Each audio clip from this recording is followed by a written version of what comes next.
pessoal! Bem-vindo de volta ao canal Humanas Resiste.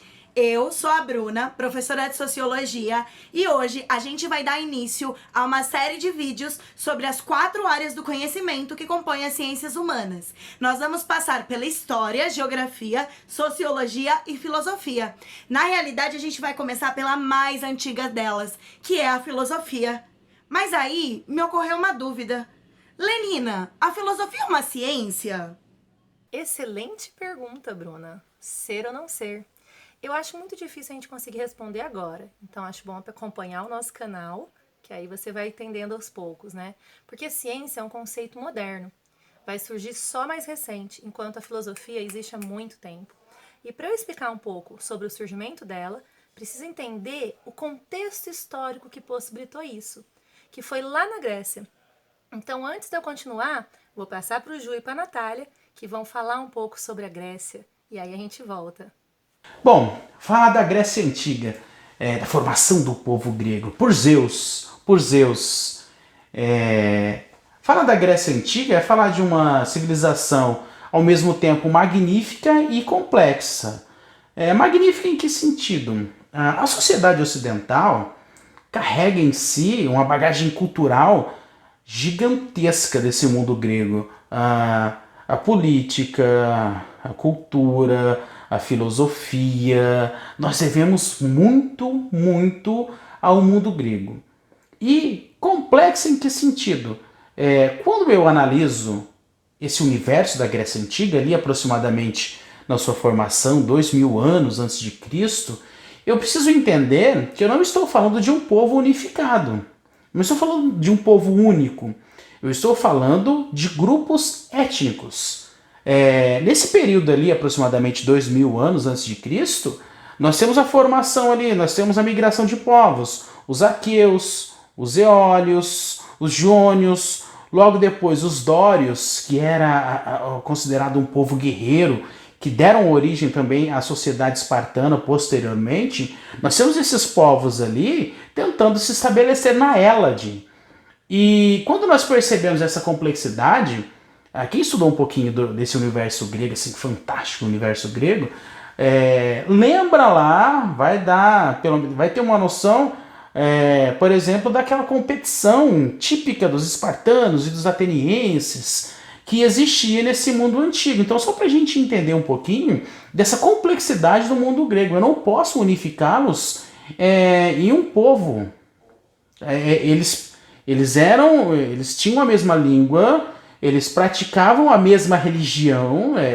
Pensando assim, quando eu analiso, por exemplo, a hierarquia dos deuses, né, eu vou entender que os gregos possuíam a mesma religião, o mesmo preceito religioso, tá? Mas algumas cidades, estados e tal, elas adoravam um deus diferente do outro, sem desmerecer, por exemplo, o deus da cidade rival. Então era um respeito extremo. Quando eu falo da mesma religião, é nesse sentido, né? Eles tinham uma estrutura de pensamento ali muito próxima, mas não era um povo unificado. Bom, agora com vocês, a Natália vai trazer os aspectos geográficos. É com você, Natália? Olá, pessoal. Hoje nós vamos falar um pouquinho sobre a filosofia, o porquê que a filosofia, a mãe de todas as ciências, nasceu na Grécia. Bom, primeiramente, a criação das cidades-estados tem uma correlação muito importante com isto. É também importante lembrar das migrações causadas pelas invasões à Grécia, né? Invasões estas provocadas por guerras, que acabaram levando aos gregos uma nova forma de entender e ver o mundo. O acesso dos gregos ao mundo pelo mar Egeu. A outra saída é uma cadeia montanhosa de difícil transposição. Dessa forma, a atividade comercial costeira permitia aos gregos um contato muito grande com outras culturas, fazendo com que este contato cultural promovesse uma interlocução e uma maneira de adquirir conhecimento muito positiva. Este conhecimento passou a evoluir com o tempo, a cientificidade, né? O que fez com que os gregos deixassem a sua dependência dos deuses, por assim dizer. As cidades-estados tinham uma particularidade.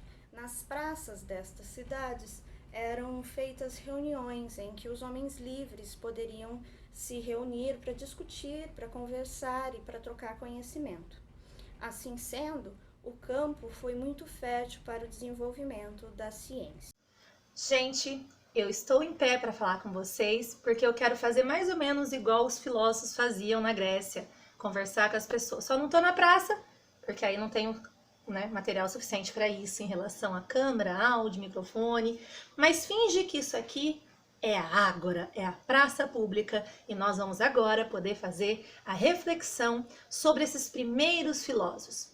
Bom, como vocês já viram com a Natália e com o Juliano, a Grécia é considerada o berço da filosofia porque toda a sua estrutura possibilitou isso. O contexto histórico e geográfico é sempre muito importante para entender como que os seres humanos fazem a história, porque afinal, eles não fazem do jeito que eles querem, mas sob certas circunstâncias que a história permite. Em relação à primeira preocupação desses filósofos, vamos ter justamente a pergunta que nos persegue até hoje: da onde viemos? Por que que a gente existe? Como que isso surgiu? E por que que a gente tem que morrer? Ou o que tem depois da vida, da morte, enfim. Essa vai ser a primeira preocupação dos filósofos. E por isso eles vão ser chamados de filósofos da natureza ou cosmológicos. A sua preocupação é com o mundo físico. Tentando escapar um pouco das explicações mitológicas sobre por que que chove, ou como as coisas mudam, ou como elas permanecem, eles vão tentar buscar o princípio das coisas e todas as coisas como elas funcionam. Uma missão que até hoje ainda se persegue na filosofia. Com o desenvolvimento das cidades-estados gregas, como já também foi dito, a preocupação passa a ser outra. Não que aquelas deixam de ter importância, mas você tem um deslocamento do pensamento para as questões éticas e políticas. Agora temos uma democracia, uma república, depois temos império, democracia, volta, enfim. Qual que é a melhor forma de governar? Quem deve governar os seres humanos? Como podemos viver bem? Uma questão, inclusive, contemporânea.